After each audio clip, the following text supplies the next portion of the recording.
Hello, everyone. This is Catherine Sophia Bell. I am Interim Director of the Africana Research Center, and I am very excited about our speaker today. So we have with us Dr. Yndia Lorick-Wilmot, who is a writer, sociologist, public scholar, and digital creator.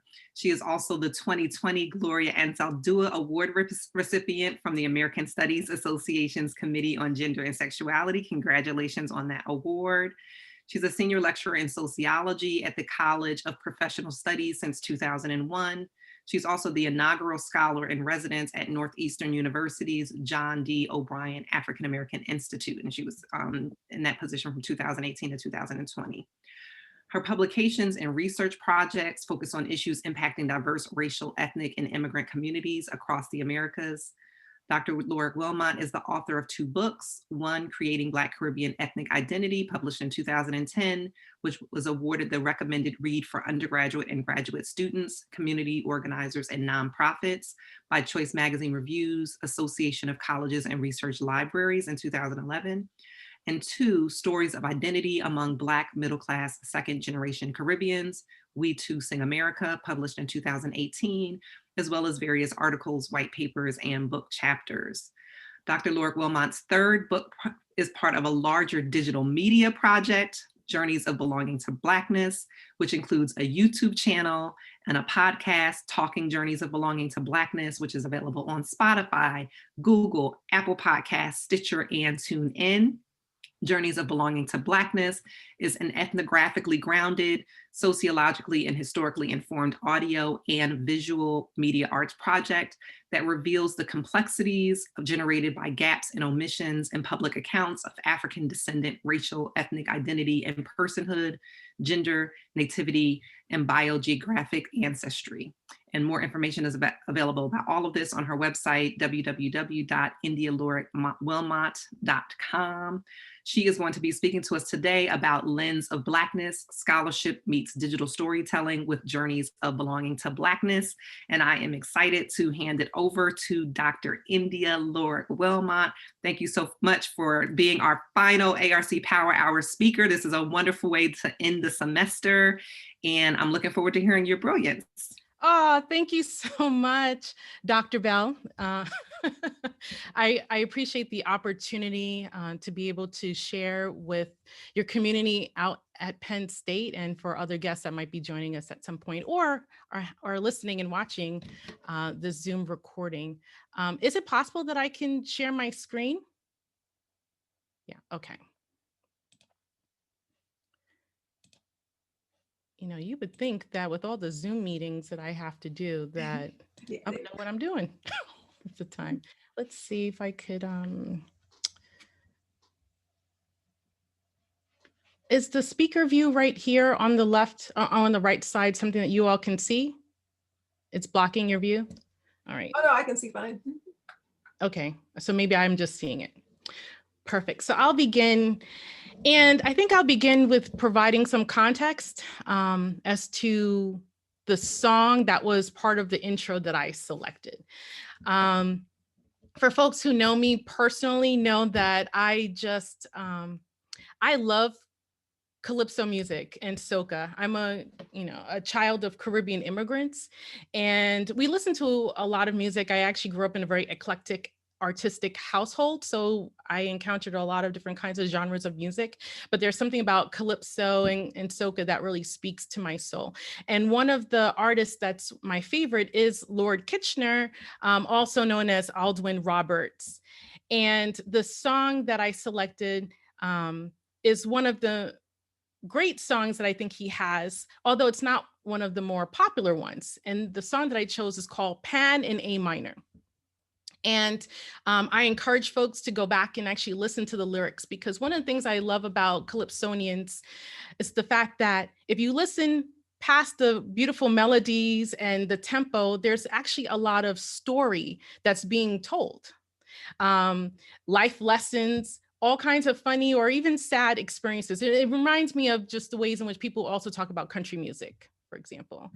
And in this particular song, he talks about the fact that there's a steel drum competition.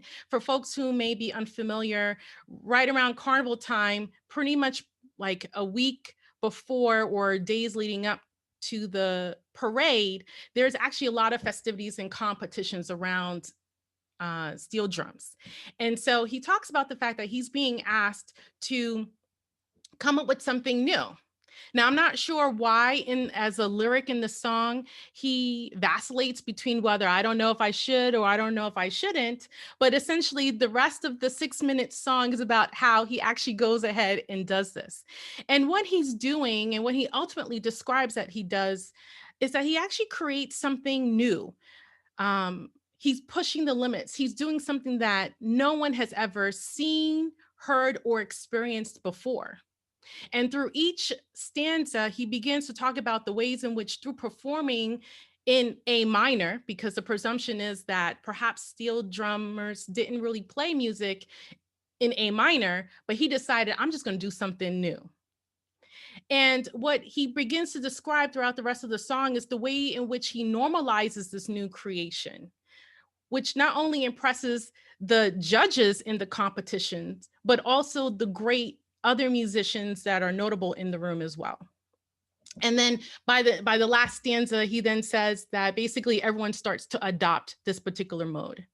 And for me, I just think about not just storytelling, but I just think about the ways in which I think about framing my conversation with you all today is the ways in which we can actually be creative and push the limits and to do things that people have never seen, heard, read, experienced before, because the sky is the limit.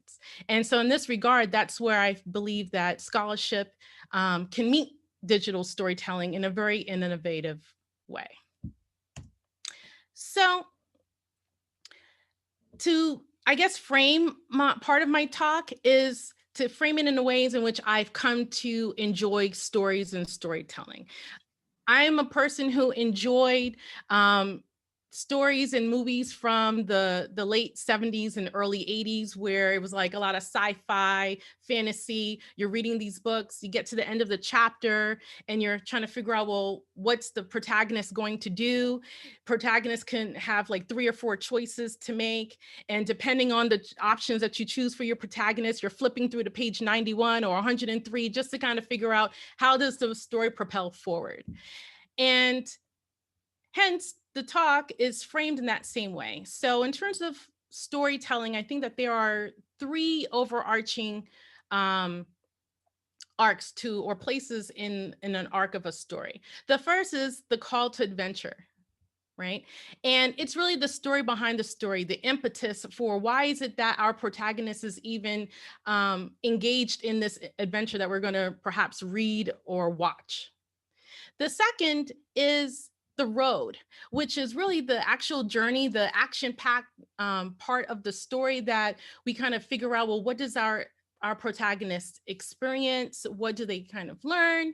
And then finally, the final act, which is essentially where it is that our protagonist lands. It's not necessarily the end of their journey because we presume that our character has so much life to live, but it at least ends us or capstones us in terms of this aspect of the journey, and perhaps even leads us into a new chapter of, well, what happens next? And what about these other ancillary things that took place? And so for me, in terms of thinking about scholarship and digital storytelling, I think it's pretty helpful to let you all know what my call to adventure was around the journeys of belonging to Blackness. And so my orientation to this work is combined between my own professional and personal goals. As I mentioned very briefly, I am a child of Caribbean immigrants, and growing up in New York City, in Brooklyn, whoop, whoop, have to give a shout out to my borough. I was surrounded by people who were quite similar in that regard, but then I also noticed too that there are particular issues and needs and stories about this community that weren't oftentimes told and expressed and experienced. And it wasn't really part of the narrative that I started to grow up in and understand that persisted around race, around ethnicity, around nativity, around gender identity and sexuality and so forth. And at the same time, as I was growing up, I also and as I was coming into my own, I was also in a really interesting place to have met, not in person, but through literature, both Audre Lorde and Gloria Anzaldúa. And for me, I think about some of their seminal pieces. For Anzaldúa, her work around borderlands, um, where she's talking about living at the intersection of all her identities and not at all at the same time. And then I think about Audre Lorde's book, Zammy, the Cancer Journal, and the anthology, The Reader of Sister Outsider. And when I think about these two women as scholars, where they talk about, being in these different spaces of positionality, and that in particular for Audre Lorde, who's my personal favorite, where she devoted her life, her teaching, her creative efforts to confront basically all the isms that existed. I'm like, yes, that's something that I want to be able to do. That's something that I want to be able to focus on with a lot of intentionality. And what I like about both of these two scholars in particular that really helped to goad me professionally is the ways in which they talk about there's a desire for wholeness, right? And to be able to embrace all aspects of oneself. And particularly in spaces where society doesn't really allow us to do so. And one thing in particular that Audre Lorde has said and talked about was the fact that, when you want to show up in spaces as yourself, and sometimes it's not always accepted, and that there are instances where you're being denied or being silenced, or that we are silencing ourselves because of circumstance and because of fear, we realize then that it's really a tool that separates us and renders us powerless. And then for me, it's about transforming those silences. And so I kind of see my role in the work that I do, both as a noun and a verb, right, of work, is to be able to break the silences and to make these issues around these very particular marginalized and disenfranchised communities to be more visible. So with that being said, who says you have to be traditional? So Catherine, you read my bio about all these great academic things, and it's wonderful. I feel happy to have been able to achieve them. I worked hard, I earned all the things that have come my way, and I feel very blessed by that. But I really revel in that space of being a independent scholar more so, and a social researcher. In addition to teaching for almost 20 years, I feel like the position that I could be in to really make these issues around these communities more visible allows me to go actually into the field and to work very closely with various communities where I can translate the research and I can frame them in ways that actually have some practical applications, right? And then I can actually go back from the field back to the ivory tower to say, well, here are the implications of this work, and let me tell you how it works, or how it really doesn't work in a very effective way. And I kind of felt like, wow, this is really my calling, and I love this, and I felt very passionate about this, but still wanting to always be connected to making these voices and these stories heard. And so that's where my books come from. My first book was based on research that I'd done, but it actually called me to go into communities where I'm working with Caribbean immigrants and trying to figure out, well, how is it that Caribbean immigrants learn about race and ethnicity when they first arrive? And then I would go on, these different book talks about creating Black Caribbean ethnic identity. And people in the Q&A would say, well, what about your experience? You mentioned in passing that you too are a child of immigrants. So what has been your experience like? And I'm like, oh, I don't really like to talk about myself, but I feel like maybe there's something here. And as a sidebar, I'm a person who believes that there's something very autobiographical in our research questions and the kinds of topics we choose. So I'm like, okay, well, I guess I'm gonna do that sort of work as well. So I essentially engaged in more qualitative sociological research on children or adult children of Caribbean immigrants who also identify as middle class, and the ways in which their identities and how they perform their identities in various spaces. And my takeaway from that experience of writing the book, and then also getting feedback from different folks, whether it's at book talks or what have you, um, has been really interesting, more so around the fact that people feel that the stories resonated with them in a very powerful way.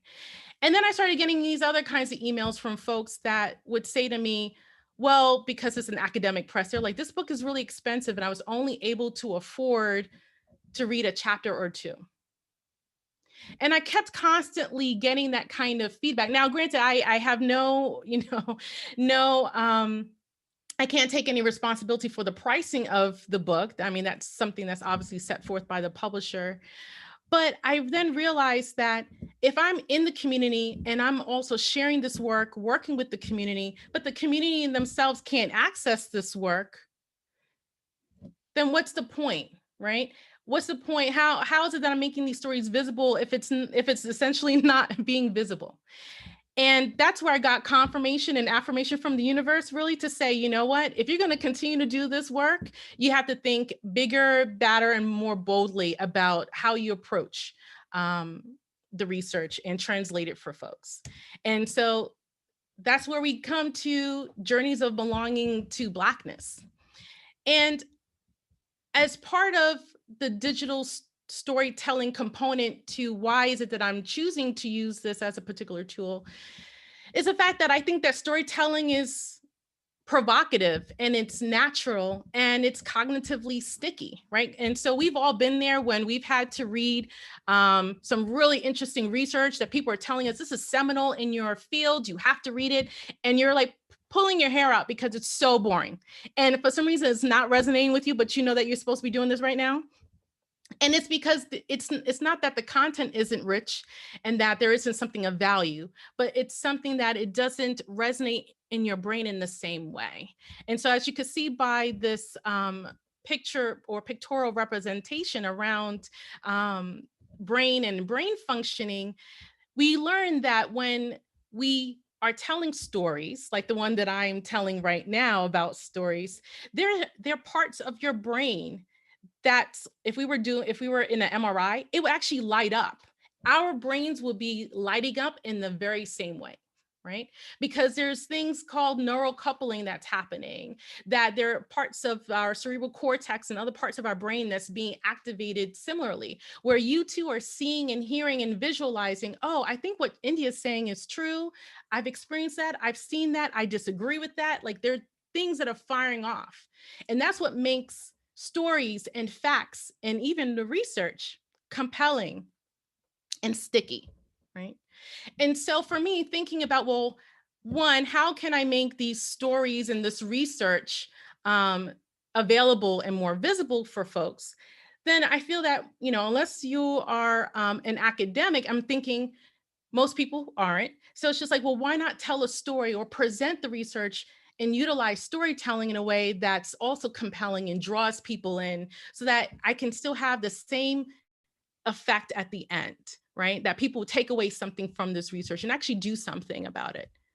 So for me, I think about digital platforms like YouTube, like audio recordings, such as through podcasts, as an opportunity, right? An opportunity for us to translate the research and be creative and be engaging, but also recognizing too that the technology itself is a tool, but it's not the learning goal, right? And I think that sometimes people are just like, well, I'm expecting the technology to do all these things for me. And it's like, no, it's just a tool. Just like the book is just a tool that you might use. There's still teachings and there's still content that you have to translate and you have to be able to deliver for folks to understand. So here we are at the road. So if I understand, okay, I want to tell stories and I want to be able to use digital storytelling platforms as my tool, then what is it that I'm doing with this research? So that's how we come to Journeys of Belonging to Blackness. And Journeys of Belonging to Blackness is essentially me kind of sitting back from those two books that I'd written and thinking about, well, how is it that then people think about their own identity and perform their identity within the context of all of those 23andMe, Ancestry.com, and all those different types of direct-to-consumer biogeographic geography ancestry tests, right? And I just thought, well, I want to be able to capture people's stories and how is it that they then understand, choose to take these tests, and what is it that people do with this information? What does this mean in terms of people's privacy? What does this mean in terms of the criminal justice system and being able to access people's DNA, right? And so some of the same broader sociological issues that I would contend with in very traditional forms of research, in writing and translation, I decided, well, you know what? Part of the book to make it come alive is to be able to use a YouTube channel to bring alive the content and distill it in a way where people have these shorts, right? So it's almost like the synopsis to every kind of book chapter that I could particularly have in the book.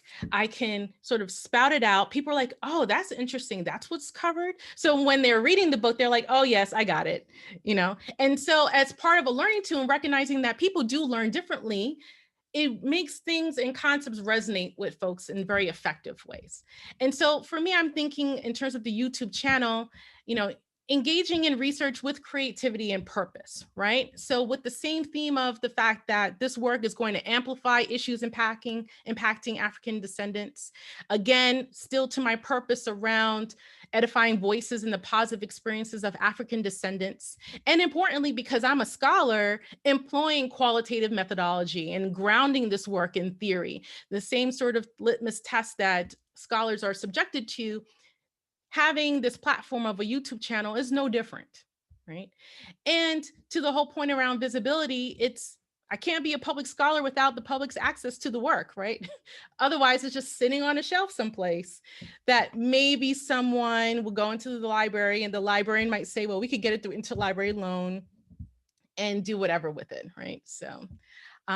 So what I decided here, and I'm going to share with you in that screen, and hopefully you can hear it when I go to play it, is that I decided, well, I love teasers. They kind of get me excited about what it is I'm about to encounter. So I created a YouTube teaser for the project. And I think of it in a sense of the way in which when you're on the job market and people are telling you, well, do you have your elevator speech? Can you highlight for me what are the major themes and questions your research contends with? Well, instead of being bored to death with some long thing, I'm like, I'll show you. So here it is. And let me know by a thumbs up if you can hear it well. Okay.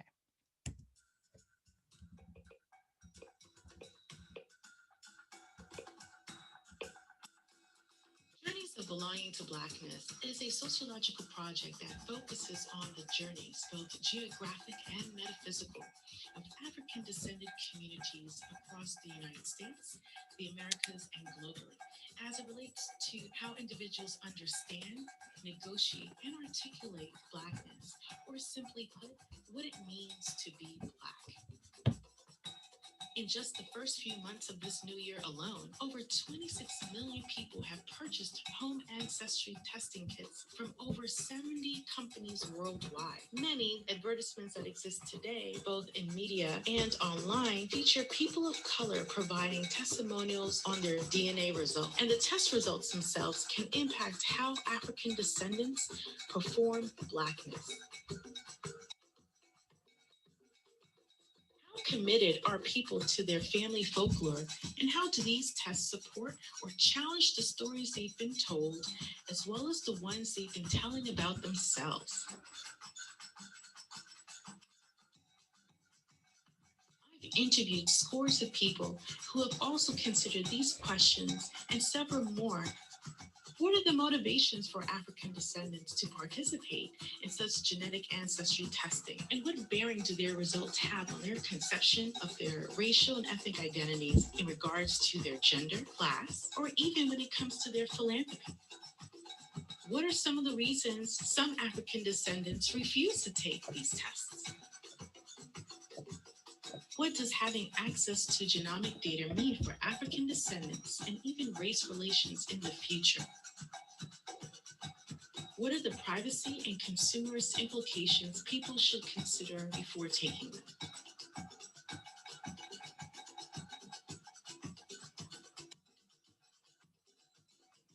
Here, you will be able to view 3 to 5 minute video reels that highlight these diverse and powerful stories as African descendants use their own voices to share their journey and experiences belonging to Blackness.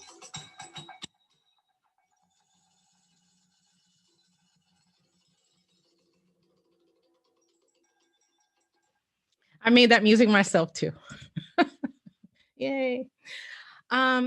So no different than the YouTube channel, I created a podcast. And so the impetus for the podcast was one that I realized that after I'd interview folks and, I stopped the recording and we're just still sort of pilling around. I'm engaged in conversation with different people and I realized, wow, this person is just really interesting. They've had very interesting experience, professional journey, personal journey to get them to where they are today. And I thought, well, why not be able to, again, with the same mission and goal around breaking the silence and making these stories and experiences more visible, than to create a podcast.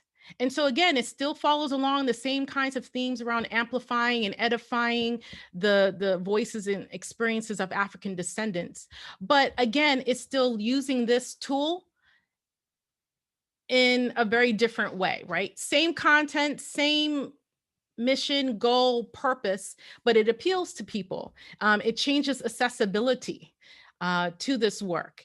And I found that as part of the dissemination and marketing of the research, not only are digital platforms quite popular, but I realized you could be very referential.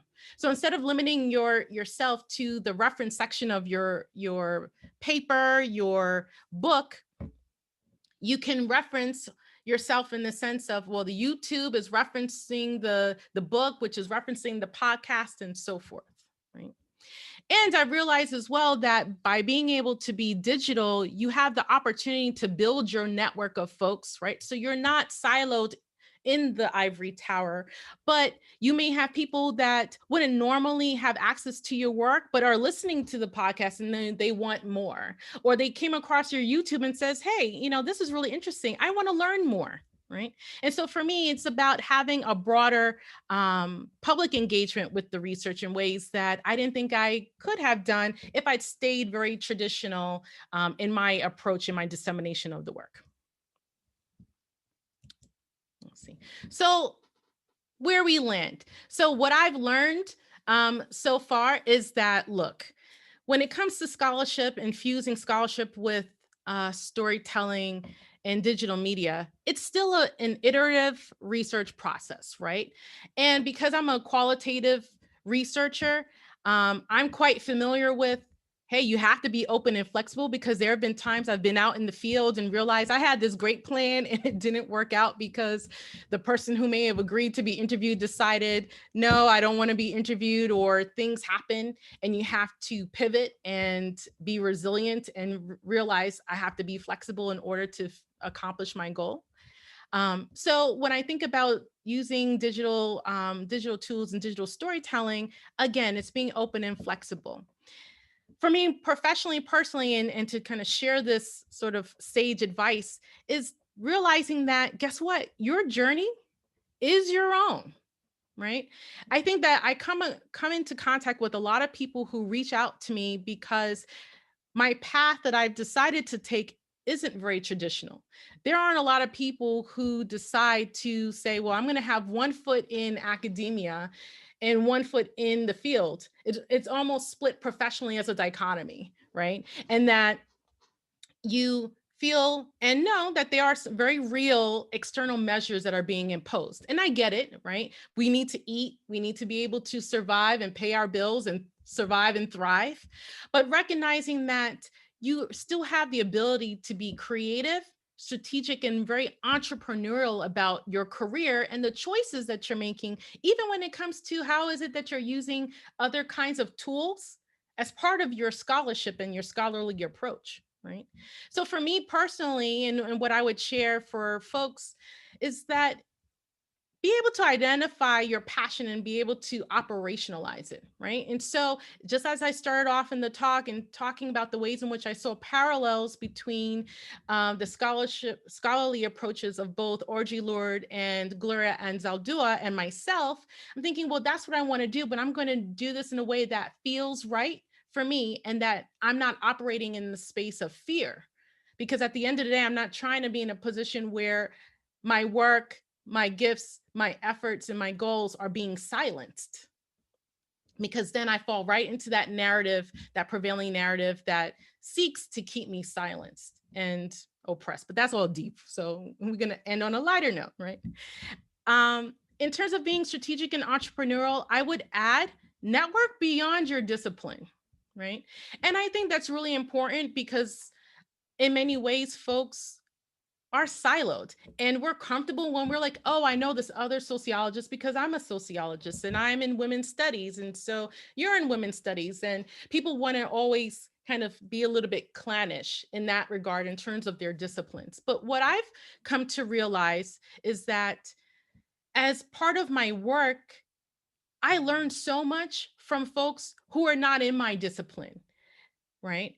And when I say I learned so much, I realize that I have mentors. And sometimes my mentors are my peers, right? So that's something important to say. I think oftentimes people think of mentors as someone who's like so old and they're like, let me tell you what the advice is, right? And it's not necessarily that being the case, that you have so many people who have different kinds of skill sets and expertise that you engaging with them and having them as part of your community and your network, you can learn so much more that it can further enhance what it is that you're doing. And they can show you some things in the same way that you can show them. And finally, don't forget to have fun and embrace all aspects of the journey along the way. And so my final clip here is, I decided to have fun with digital tools. And so I created a commercial for my work because, again, it's about dissemination, and marketing. And check it out. But I thought, a cartoon? Who knew? But check this out. Hi, I'm Dr. Yndia Lorick-Wilmot, and welcome to Journeys of Belonging to Blackness. Do you want to listen, watch, and learn about African descendant experiences in the world today? Well, this digital media project is the platform for you. This project offers stories of resilience, resistance, triumph, and other positive aspects of African descendant experiences that we should celebrate and document. You can watch on YouTube and learn about African descendant identity and experiences and what it means to be Black. And you can listen to the podcast and learn more about the journeys of African descendants across various fields and sectors. You can listen while you travel, in a car, on a plane, while you walk, while at the gym or with friends. You can watch and listen while at work too. Whether on YouTube or on the podcast, each episode is educational and great for friends and family of all ages. Journeys of Belonging to Blackness is for everyone of all backgrounds interested in learning and uplifting African descendant voices and experiences. Be sure to subscribe on YouTube and wherever you listen to podcasts. Let's stay in touch too on Instagram, Twitter, and Facebook.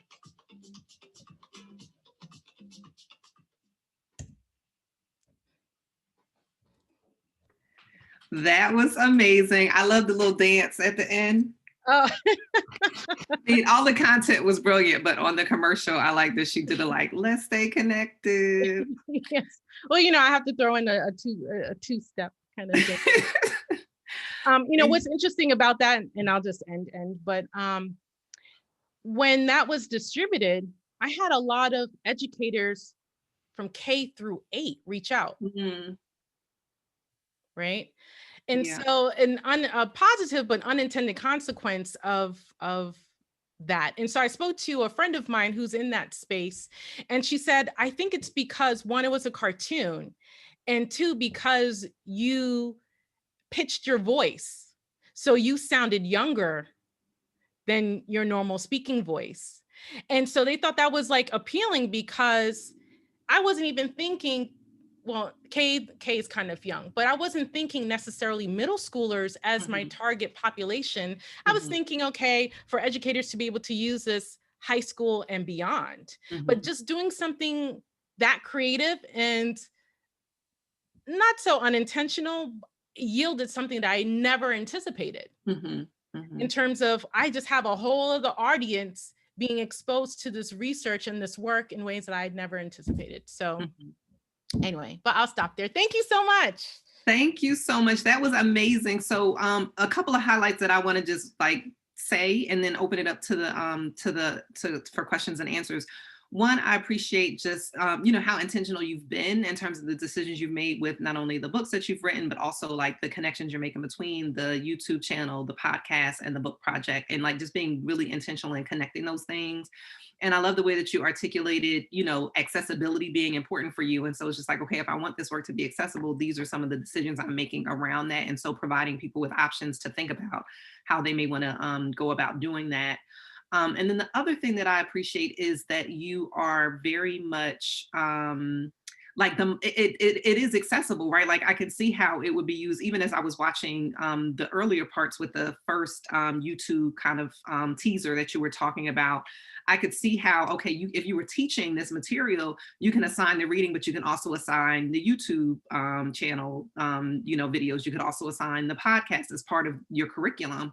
And again, I was thinking that for college and, you know, college and grad students, but again, yeah, high school, middle school, also. So I just love the brilliance and the intention that you put into all of this, and even self-identifying as an independent scholar and, you know, the pros and cons of that, right? Like you want to be able to have a certain level of flexibility and freedom in how you move, and that has contributed to, you know, some of the choices that you made. So I appreciate all of that. But I'm going to stop talking and open up the floor for questions or comments that anybody wants to share. Thank you, Catherine. That was nice. No problem. Hi, I have a question. I'm interested in this because I think, you know, I am also a child of Caribbean immigrants. I studied Black immigrant formation in the United States, early 20th century. And, you know, one of the things that comes to me, and I also did one of these genetic testing things because my mom was like, I think we have Ethiopian. I was like, what? Don't tell her, but that it doesn't make sense. So I was just like, okay, so we did the genetic testing, but I was wondering how, because I think a lot of the sometimes, you know, language translation when it comes to scholarly language versus like everyday sort of conversational, like, you know, we're not talking about the dialectics and, you know, all these sort of things. How do you sort of navigate, see, I've just said, how do you navigate that? How do you deal with those sort of complications when choosing your audiences and the people that will be the ones that you choose to interview? Also, I may have missed this. How do you choose, how you go about this process of choosing who you're engaging in dialogue with? So thank you for this presentation, by the way. Oh, no, thank you. Thank you for your question. So let's see. Well, for me, because I think of the journeys of belonging to Blackness as a book and digital media project, it's easy for me to then, and I don't mean to say it in that way, oh, it's easy, but like I can be able to parse it out to say all of that more traditional academic jargon where the expectation is for me to prove how smart I am and how well read I am to be able to cite to everybody who's been dead, put it in a book. That's where it lives, right? And that's where, like, for example, you know, all those book awards come, and when faculty and the department's looking to see how productive you are. Because again, I realized early on that there are these external measures that are being imposed. So in order for me to be somewhat successful in my discipline, I am sort of check marking like, okay, is this what you all need and want? Then I'm going to put all of that sort of language and jargon and headiness in that particular space. And then for me, when I think about the YouTube and I think about the podcast, it's still me. I'm still an academic. I approach my guests with particular questions that have an academic flavoring, but I really try to place it and be intentional in terms of it being layman, because I need people who are not college educated, who don't understand or know what the dialectic means or what Marx said about this other person and Hobbes said about whoever, right? I need for people to be able to relate, because again, as part of that picture that I showed around storytelling is a cognitive process that we all naturally and innately have. All of that dialectic stuff is not going to trigger anything for folks if they're not familiar with it. And so instead, I use the digital platform to allow me to be flexible in that way, to be able to highlight what are some of the shared experiences that we all have or can relate to cognitively. And that's my mode of storytelling. I mean, you can still tell stories in the text, but as a sociologist, we're so wedded in the traditional lens of how we need to structure our arguments that 90% of that gets lost on the public, right? And so I wanted to be flexible. So I try every time I write something or map out, well, what is this going to translate to on the digital platform? I do then consider, okay, that's too multisyllabic. All right, let me break this down. And for me, I have the benefit of having children who are teenagers. So if I'm like, oh yeah, well, let me tell you about this oppressive state of such and such, and they look at me like, but I could tell their eyes glassed over, I realize, okay, maybe I need to reframe this. I need to reframe this in a way that, so that even my own high school student, children can understand and grapple with and contend, because they're smart and capable enough. I just can't frame it in the same way for everybody, right? So that's how I negotiate that. And I know there was another part of your question that I'm neglecting. It was about navigating and negotiating something else. Can you remind me again, please? Choosing. It was choosing. It was a choosing. Sorry, POTS. It was choosing the people that you interview. Oh, so all right. So researcher. So I employed various different kinds of recruitment strategies for the research project, but one of which included massively snowball sampling, right? People heard about the project, knew about it, and then that's where we landed. And so I kind of interviewed this person, and that's how I got referred to other people. And a lot of these people live in different places, not only here in the United States, but abroad as well, but have different kinds of backgrounds, but most importantly, self-identify as being of African descent. They may not always physically present in a very phenotypical, stereotypical way of what many people may consider being of African descent. Some of them are actually white presenting, but that's how it kind of unfolds in that way. And I get to capture them on camera and hear them kind of talk about their performances of Blackness. And then even for some folks who choose not to take those tests, which they are a small minority, but it's interesting to be able to capture who are the kinds of people who are choosing emphatically not to do these kinds of tests. And then, where are they from and what's their reasoning? And so it's interesting kinds of observations that I'm making as a social scientist around who's choosing not to take the tests, than others that each of the docu chapters on YouTube will begin to share and unfold. It's almost like reality TV, like, oh, stay tuned on next episode. This is what's about to happen. You're like, yay. I hope that answered your question. It did. Thank you very much.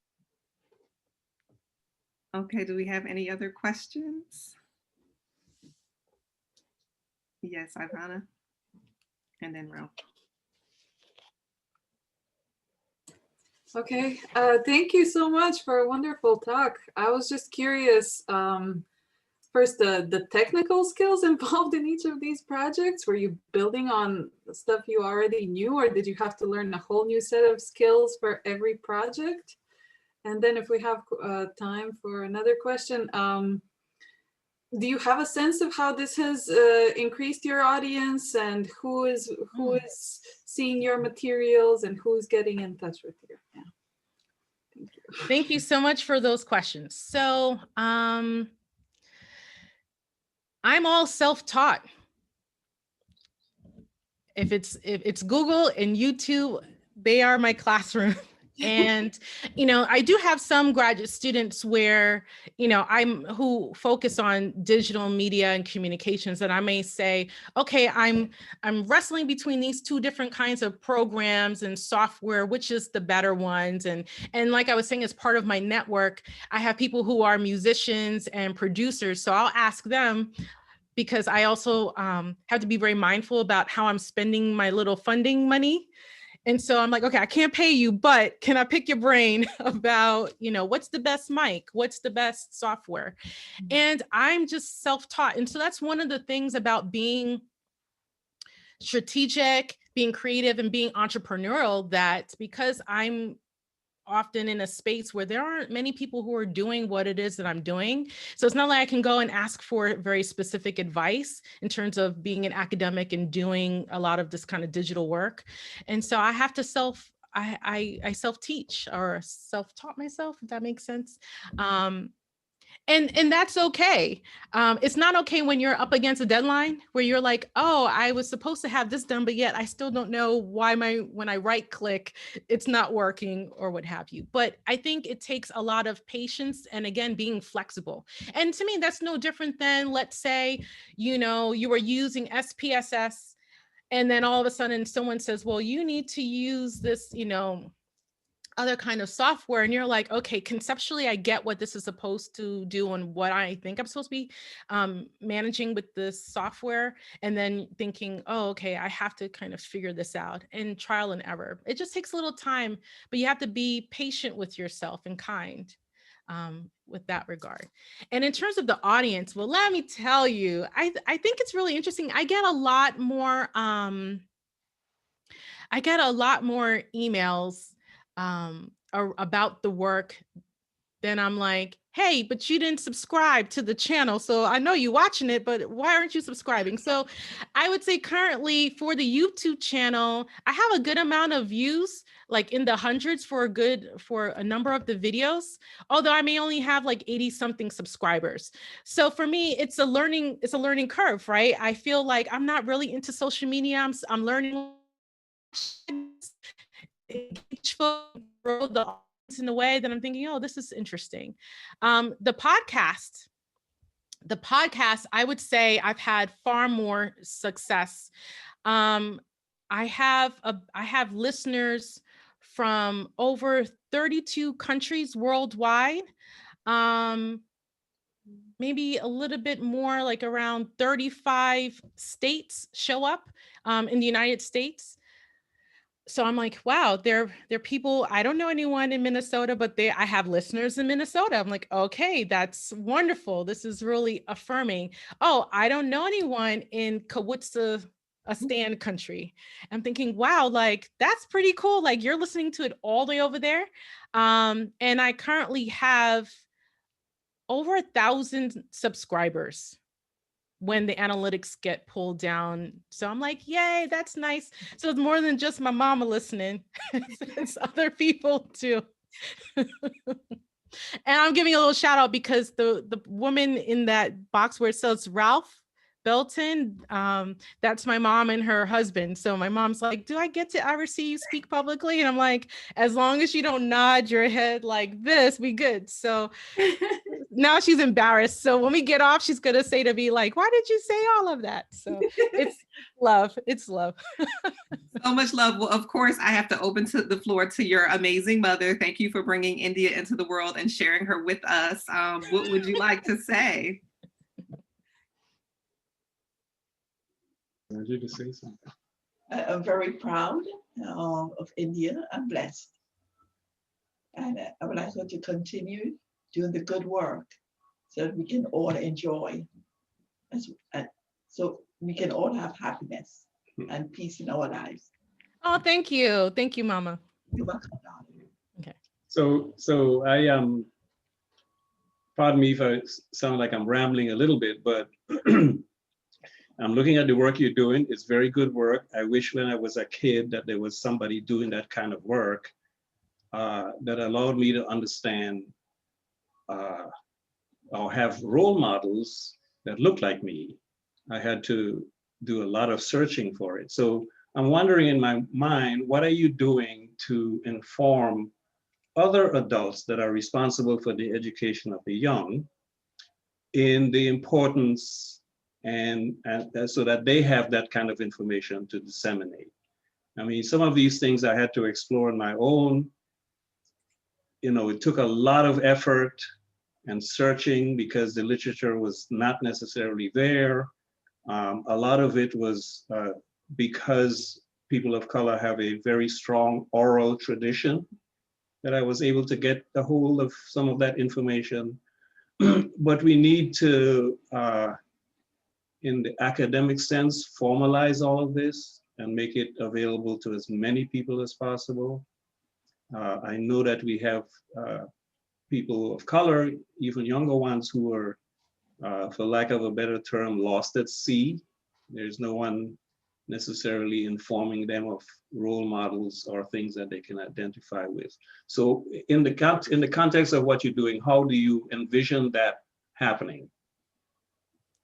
Or what are the steps you're taking to accomplish that? Right. No, thank you so much, Ralph, for that. So that's where the dissemination and the marketing plan and using primarily social media comes in hand. And so, you know, again, Ivana, your question, also, I'm having to learn this animal or this beast of social media.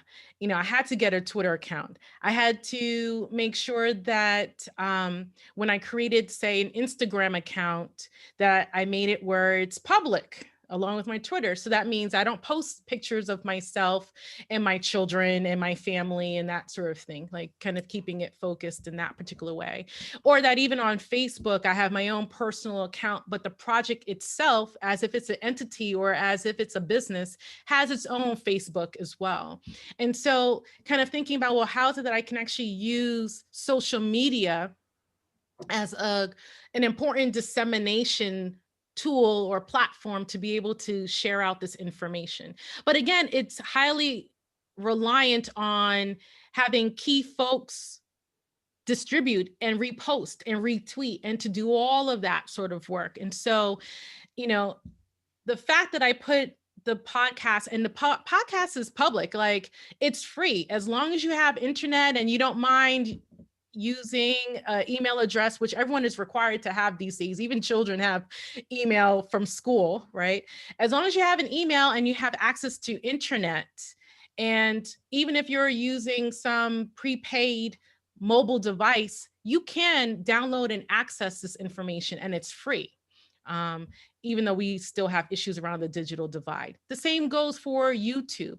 And so that's, for me, being purposeful in terms of targeting my audiences, so that if I'm using social media like Instagram, Facebook, and Twitter, and tagging teachers and tagging certain things, that people are becoming like, oh, what is this thing? This journey is kind of long. What is it again about Black people? What?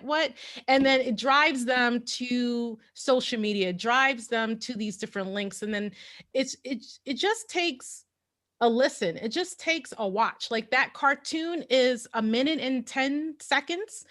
The trailer's 2 minutes and 33 seconds. As long as I'm under 3 minutes, ideally, I have the attention span of my audience, because most people pivot after that point, right? And so that's my plan in terms of disseminating it so that people can access the work in a very efficient way. And then, of course, I'm circulating this stuff amongst my colleagues as well. So they're constantly saying, do you want to teach a pop-up class about podcasting and storytelling? Because I think people realize that there's an opportunity to be able to showcase and translate research in a very accessible way.